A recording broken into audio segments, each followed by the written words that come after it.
From AATH, the Association for Applied and Therapeutic Humor, this is Laughbox, the podcast for laughter and humor professionals. Here's your host, Chip Lutz. Hello, friends, and welcome to Laughbox. This is Chip Lutz, your host, and today I get to talk to a good friend of mine, Barbara Grapstein. We've served on the AATH board together. I think I met her first in Las Vegas nearly a decade ago.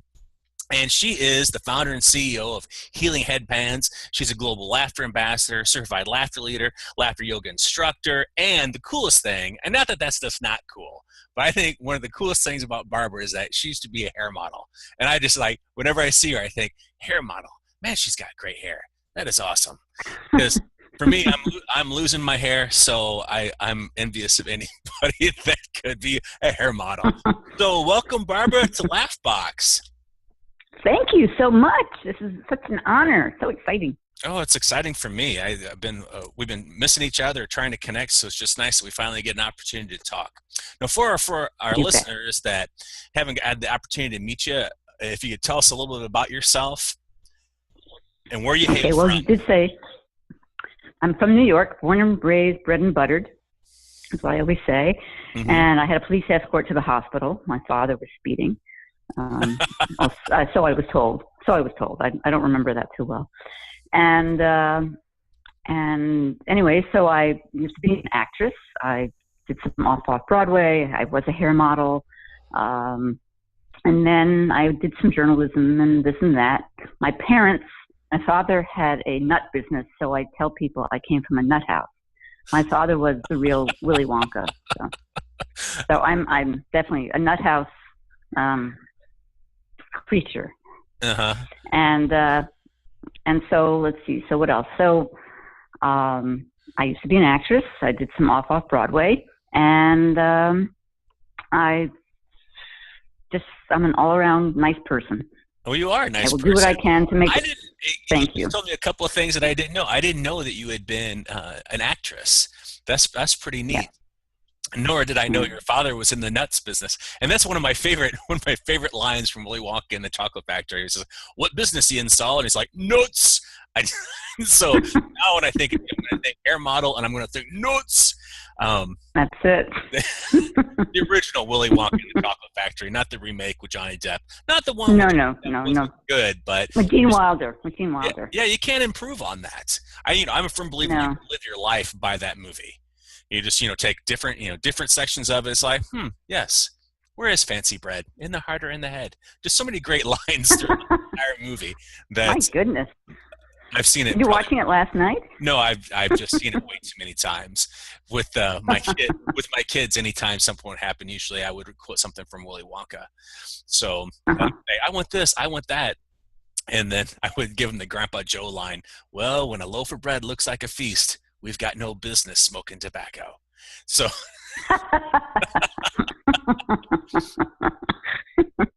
anyway, my father used to have a phrase that say, if you can drink beer, drink water. If you can drink wine, drink beer. I like that. Yeah. I need to adapt that for vodka. Yeah, that's it. Okay. That's my drinking choice. So, just about how does one become a hair model? I know this is off the laughter track, but I'm just kind of curious. You're walking down the street one day and somebody says, "Man, you got great hair. Can we take pictures of it?" How does that work? Well, actually, I was going to a hair salon, and my mother had always gone to, and the woman had worked for Clairol at the time, and they're always looking for young models, that they could find heads that I guess at some point they'd want to dye the hair. But I was about to go to college, and I really didn't want them to dye my hair. But they gave me great haircuts because my hair is really thick. And it just, it's got great texture and could hold a shape really well, except for curls. Curls, Karen Buxton has the curls, I don't. Mm-hmm. And so anyway, I would be in front of hairstylists that own salons, and they would have these, not Vidal Sassoon, but they'd have up-and-coming famous or infamous hairstylists from various parts of the United States introducing a new style. Uh-huh. So, and then they would explain on the stage, and it wasn't like a hair salon where there were mirrors everywhere. They had to makeshift everything. But here I was on stage. It was sort of a trifold, and there were people all around, like listening to everything he was saying. I have to hold your fingers a certain way, and hold it out at like a couple of inches, and that's when you cut. And at the end, having no idea what they were doing, I saw the end result. But the funny thing about one of the events was they had put makeup on me, and it was stage makeup, and it wasn't, hypoallergenic. And so they had put this foundation on me, and I have a photo somewhere where I have this really cute haircut, but I look like the bearded lady from, one of those, because the hair that they cut landed right on my shin bone. And so I look like I could have been, from a freak show. Oh, you're going to have to send that to me so I can put it in the show notes. That would be such a great, that'd be such a great photo to have in there. Interesting. I'll be sure to look for that one. Yeah, if only my hair were thick and I could be a hair model, but I said I just got the middle-aged. I just have the middle-aged and bald look going on, so maybe that'll be a thing where they'll try to. Yeah, it is very sexy. Very sexy. Yeah, try to make it sexy. I always had maintained that when I started going bald, I'm going to start shaving my head, but my head is unequally proportioned to my body. It's much smaller than the rest of my body, so it would look like, I would look like one of those pinheads from Beetlejuice, one of the cannibals down. Anyway, it wouldn't be attractive at all. Hey, so I always like to ask people about their humor roots. How did you get involved in, having an interest in humor and laughter? Is it something always been a part of your life, or was it just one day you woke up, it's like, I just need more laughter in my life? How did you? Well, my parents, my father was always funny. I mean, he would make very odd comments. We had an uncle apparently who had been a billboard. He would paint billboards, and at the time. This is risque, so you have to be careful. It's clean, but he was working. One of his accounts was Arrow Shirts, and unfortunately, when he was, painting out the word, he left out the R in shirts. So you can tell that wasn't one of his clients for very long after that. But so my father had sort of off-color humor at times, and then, I had a bad accident. I fell in a parking lot, and I broke my arm. I broke my hand, my right hand, and my left foot. Well, one fell swoop, and I had never broken anything before in my life. And I was going through the blues because I couldn't go anywhere. I was stuck. So I went online, and I found the World Laughter Tour. And I convinced a friend of mine to go do the program with me because she could drive. And I kept thinking, how could I market this? But I loved the idea. I just didn't do anything with it for a year. And then I did laughter yoga. And again, I didn't do anything with that for a year. I just let it percolate. And then I heard about Steve Wilson being honored at AATH, not knowing anybody but him. And I mentioned to my husband, I said, there's this. He said, go, just go. Just have a good time, go. And that was really the springboard to get me outside of where I was. I had healed, but I still was feeling the remnants. My kids are off to college, and it was that empty nest, and what am I going to do with myself? And, I didn't have a career when the kids were growing up. I was a stay-at-home mom. That is a career. I'm gonna lay that out right there. That is a career. That is more than a career. That's like, I maintain that, if you're leading the household, you can pretty much do anything. So I want to make sure that is a career. I just want to make sure I laid that out there. All right. Sorry for interrupting. True, but it's not a paying career, unfortunately. It's an unpaid, situation. But nonetheless, I was active in the schools and everything, and I love being around people. And so when I met everybody at AATH, I just felt so embraced. And I don't know if you remember, but Lenny Dave was the one who basically put his claws, his arms around me, and really shaped me and saw potential in me that at the time I didn't see in myself. And, listen, you've known me, as you say, almost a decade, and I've come more than full circle. I've probably made several circumferences around the moon, so from where I was. So. That's cool. So, that's what's neat about the association is a lot of times when people finally get there, it's like, oh, these are neat people. These are my people. I enjoy being around these people. And I've made such wonderful friends. I mean, from all over the world, and I'm so grateful that I get to write the welcome notes when somebody new comes along, because I pour my heart and soul. My handwriting's not great, but I pour my heart and soul in that little note card, and I let people know that if, when they're coming to the conference to look for me, and we are the most supportive group of people from all over the world. We, doesn't matter what field you're in, but we love you, and the fact that you joined us and found us, we couldn't be happier. That's funny about the handwritten notes and handwriting. My handwriting is atrocious. So if I wrote notes, I wouldn't even know what it said afterwards. So they would get it, and they'd be like, you could be a doctor. They'd be like, what is this? I know when I was in the Navy, and I'd have to proof stuff, and I'd write little notes on there for my staff to, rewrite things, and they'd come back, what does this say? And I'm like, I have no idea what that says. Just go with the original.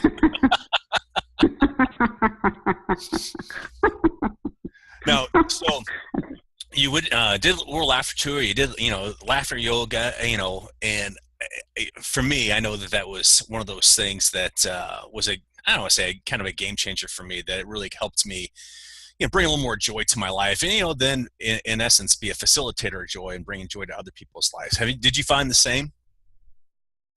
I did. It just, I think the hardest part for me was to market myself. It's easy for me to market others, or promote somebody else, or promote a product. I mean, if I find something that I think is amazing, I will shout from the rooftops till everybody buys it or gets it, or because I can be so passionate. But when it's promoting yourself, it takes you have to have a certain personality. I don't know what's in your DNA, but there's something about us that has to do it, and it's not easy. So, but I did here and there. I did some senior centers, and I remember once I did along on one of the Alzheimer foundations, and I did Girl Scout troops and social workers. But I never charged enough. There's some people out there who really know how to charge. I'm like, wow, how do they do that? But overall, I did make people smile, and wherever I would go, my husband travels a lot. I get to go with him, and so that's why I'm considered the global laughter ambassador, because wherever I go, I would either hand out stickers, or I'd hand out, I don't know, something, or I'm always handing things out, cards or something, just or paper clips that have smiles on it. Anything I could find that would generate happiness is what I would do. And so I'm fortunate. I'm very fortunate that I've found my calling in a way. Who would have known? But it's just to make the world a better place by promoting positivity. Well, you're great at that. I mean, you're one of the more most genuine people I know on one, being passionate about AATH, but also, spreading the joy around. And you've got a whole nother new endeavor that you've been working on the last few years, called Healing Headbands.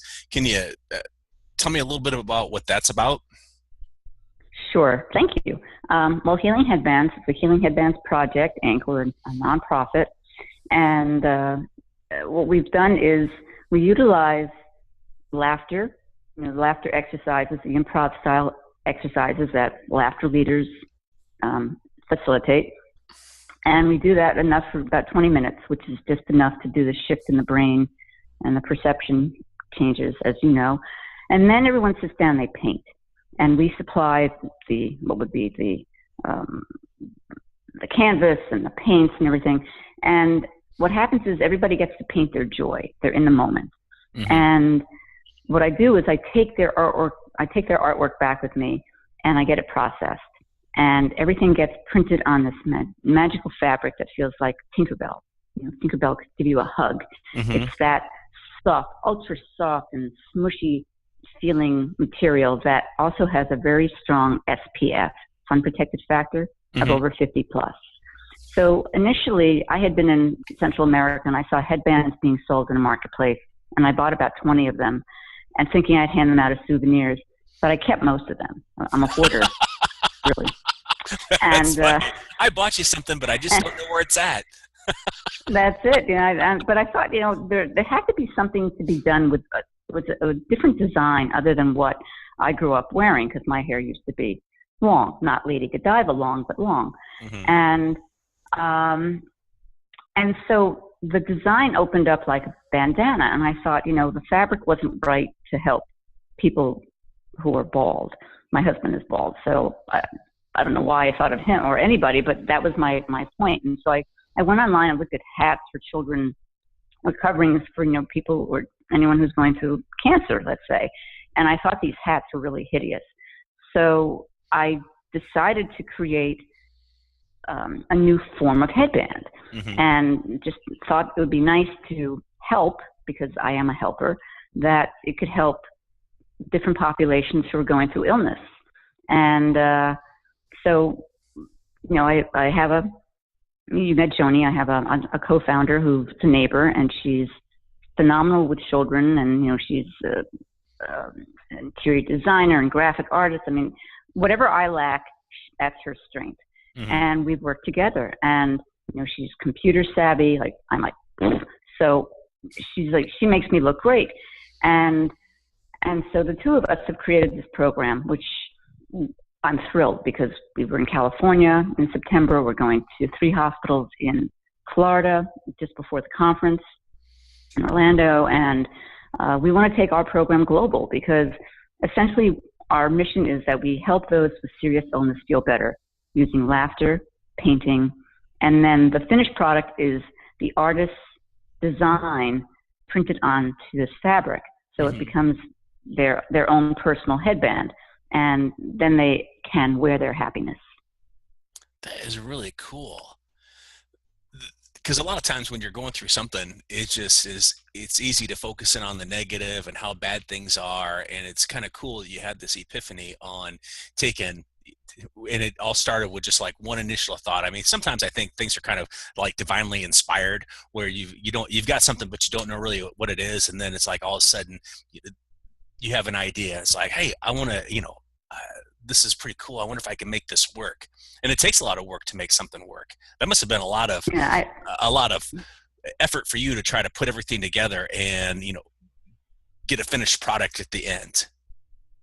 It is amazing. I remember I was talking to a friend of mine. I said, I don't know, I have this idea. She said, do it. I said, I don't know. And she said, no, do it. I said, I don't know. Like, I'm sure she wanted to hit me in the face, like, do it already. But I'm finally, I said, I better do this, because it just, everything sort of like pointed in this direction. It's like a Geiger counter or something, just beep, beep, beep, beep, beep. And so this, I guess, is my calling, so to speak. And what better platform is to have a place like AATH and the people in the laughter field. And, they're like, according to Dr. Kataria, there are over 105 countries that are represented that have laughter yoga instructors there. So, and he's even endorsed my program, as Steve Wilson from the World Laughter Tour has endorsed our program. So, and I'm working on getting CTCA to endorse our program, and all the different avenues. I'm grateful. We're going to, I'm good friends with Erica Ristas, who is a Miami resident now, and we talked about, when I saw her in November, maybe we could do like not a caravan, but a city by city healing headbands tour before we get to the conference. And so that's what we're doing. So we have 3 hospitals lined up, and I'm working on getting press and doing whatever I can to also promote the conference. Well, that's kind of neat. It's too bad this episode we'll have to have another interview afterwards, after the conference, because this will come up after the conference. This will air after the conference, so it'll be need to have like a post interview to see how it all went, see how things, how the caravan went, how everything worked out for you. I think it's pretty cool. So in doing this, I mean, you've been all over the United States doing healing headbands. And what are some of the great, do you have any like great examples or great stories from that, sometimes we don't know the impact that we make until, later on, or sometimes never at all. But, once in a while we get an email back, or we get something that's, said, hey, that really was awesome. I mean, do you have any stories like that?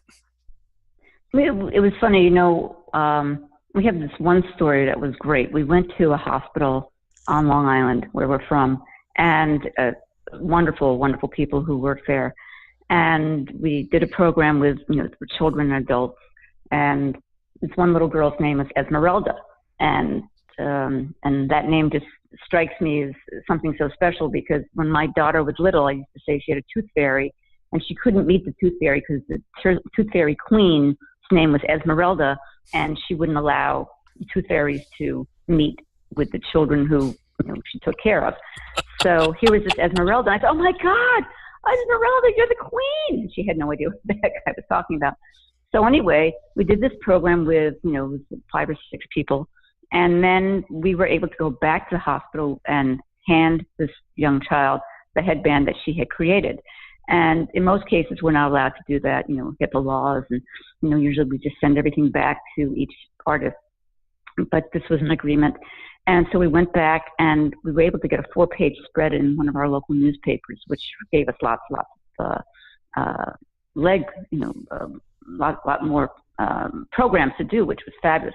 But it was just a delight to see her face, and we put the headband on her, and and it was so nice to see. In life, most cases, you flip a coin, and you don't, like you say, you don't know the ripple effect. You don't know what goodness you do will help others. Right. We don't see that. But here I was able to, I flipped the coin, and I was able to see her smiles. I was able to see her happiness in doing the program. And I was able to engage her a little bit more, to know a little bit more about her, rather than just a child who was doing the program.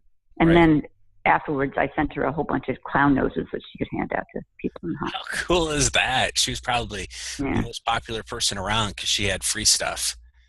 All kids like free stuff. It doesn't make a difference what it is. She's no different than us. We like free stuff too. As long as too. I go to a conference and people are just taking everything off the tables like it's trick or treat time.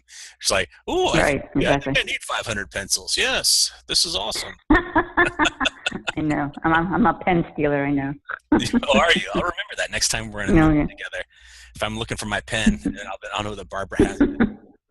That's right. So, for you as a laughter ambassador, what are some of the best tips you have for people to make a difference in their circle of influence? 'Cause I think that's where you make the best impact, is the people that are around you. I think that you are kind of like a positive atmosphere. You infect people with that positivity, but you have some strategies that people can use for doing that?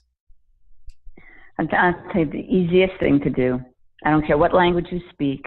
I don't care, it doesn't matter where you live, whatever your socioeconomic thing, a smile, but a real smile. A real smile is, goes so far. I talk in front of nursing students sometimes, and I'll say, when you're in a room with a patient and you're prodding them, taking their blood or temperature, whatever, and they don't want to be bothered, but you have a job to do. Mm-hmm. And the minute you leave, they want you because they're lonely. Mm-hmm. And so, you really can't always make the, a chit chat that that they would like, because they're just sitting there. They just feel like, they're a leaf on a plant. They're sort of ignored. And I said, if you can smile at them, if you can just maybe hold their hand, or just say, or give them a compliment, something like, oh, I like the way your hair looks today, or just something simple. And that could be enough to hold them the whole day. It really doesn't take a lot. And you could say nice shoelaces if you see somebody, or you don't know what to say, or you pat them on the back, or hold the door. Just simple niceties that we sort of have lost, unfortunately, but it makes a difference. I mean, I have trouble sometimes working with children, getting them to laugh. I mean, look at me, like I've got 15 heads, and half the time I probably do, but I can't get them. Yep. Just, and so, but, I can offer them a smile, and I tell them that it's the simplest way to make a friend. I mean, just, sometimes we do a thing, we have a wheel that we use when we go into the hospital, because we can't always remember which laughter exercise to do. We call it the spin and grin wheel. Mm-hmm. And it looks like a pizza, but it's like Wheel of Fortune, right. And, like the life wheel. And we have 8 prompts, different laughter exercises. And so sometimes, instead of doing namaste, I'll say let's rub elbows, because when we're in a hospital, everyone's worried about germs. So we'll rub elbows, or we'll do curly and the Three Stooges, a high five, the hand under the chin, things like that, and just to be silly. And I've been on the floor with my legs up in the air like a hyena at times.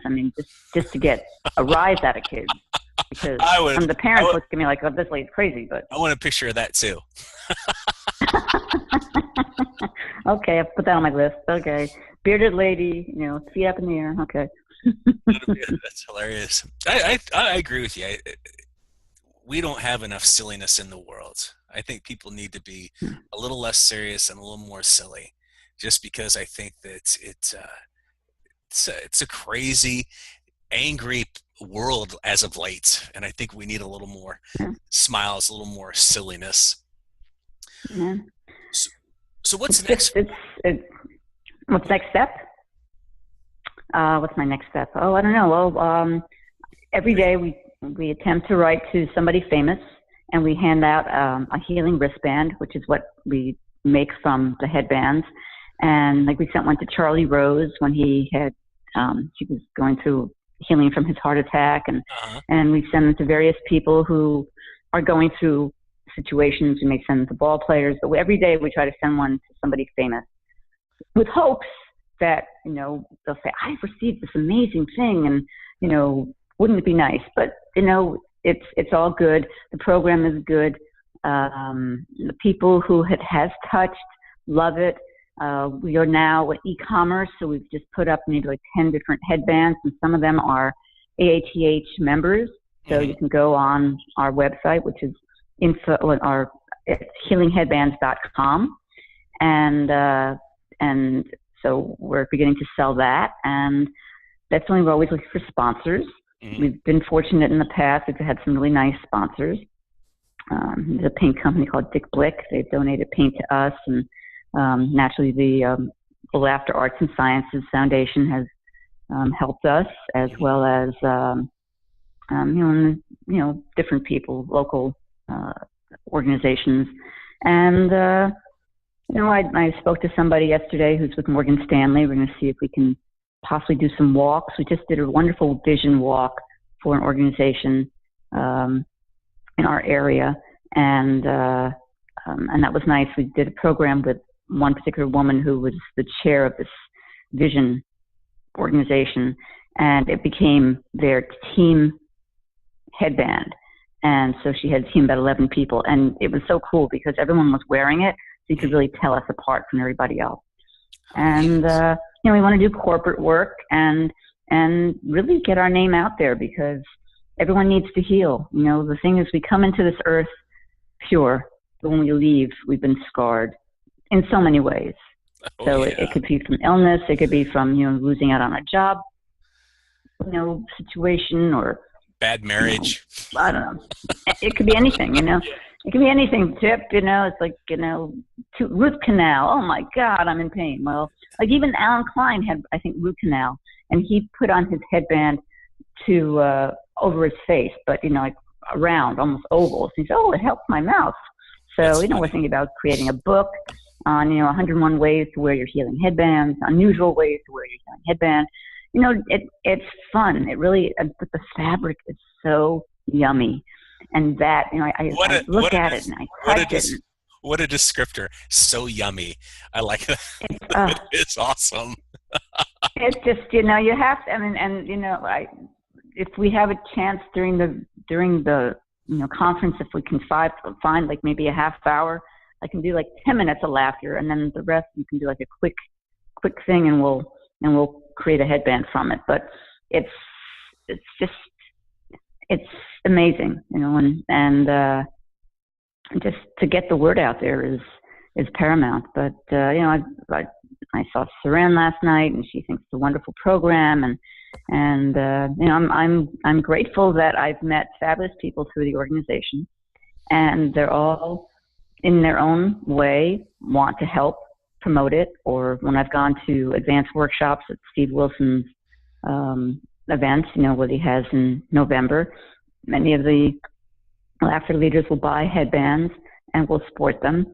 And, I always tell, please send us pictures of you wearing it so we can put it on our website. That's awesome.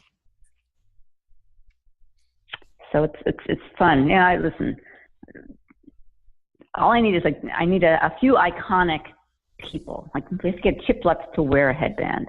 You know, you can wear it when you're at the gym. You know, and that would sell lots of them. So, yeah, I don't think so. All of Wisconsin will want them. So. Nobody wants to see that, but I would wear one. So I know you mentioned it once, but if people want to find you, what's the website that they should go to for Healing Headbands? Okay, well, it's www.healingheadbands.com. So it's HEALING headbands with a plural with an S.com. We're on all social media. We're on Facebook. We're on Instagram, and we're also on Twitter. But Twitter is like that. But you can find us. Friend me, I tell people, if you're my friend on Facebook, you'll have 700 of the most amazing people who care about others. I don't know how I've cultivated wonderful people from around the world, but they all are. And if I find anybody caustic, I will ignore them and block them. I sound like Miss Congeniality. If anyone hurts my friends, I will do something terrible. No headband for you. That's it. Well, I really appreciate you spending some time talking with me today. I really enjoyed it. I enjoy any time I get to spend with you, but it was especially nice today because I got to get a little more information on Healing Headbands and your mission, and I appreciate everything you're doing to make the world a better place. Thank you, Chip. This was a delight. You're a delight to talk to anytime. You had me at hello. And friends, what I'll tell all of you is, check out Healing Headbands. If you know somebody that would needs a little more joy, or you knew population that would benefit from, Barbara and Joni coming in and sharing that, connect with her. It's a great program, and it'll make a difference for them and the people around them. So thanks again. I appreciate you spending a little time on LaughBox. Oh, thanks so much. Listen, you have a great week. We have beautiful weather here in New York. I can only hope it's the same in Wisconsin and wherever you are. Any day keep smiling. Any day over 30 and sunny is good in Wisconsin. Sounds good. All right. I will see you later, my friend. Okay. Thanks so much. This is LaughBox, the podcast for laughter and humor professionals. LaughBox is made possible by a grant from the National Speakers Foundation and is brought to you by AATH, the Association for Applied and Therapeutic Humor. Find out more at AATH.org. Be sure to review LaughBox on iTunes. For show notes and more information about today's conversation, visit laughbox.aath.org.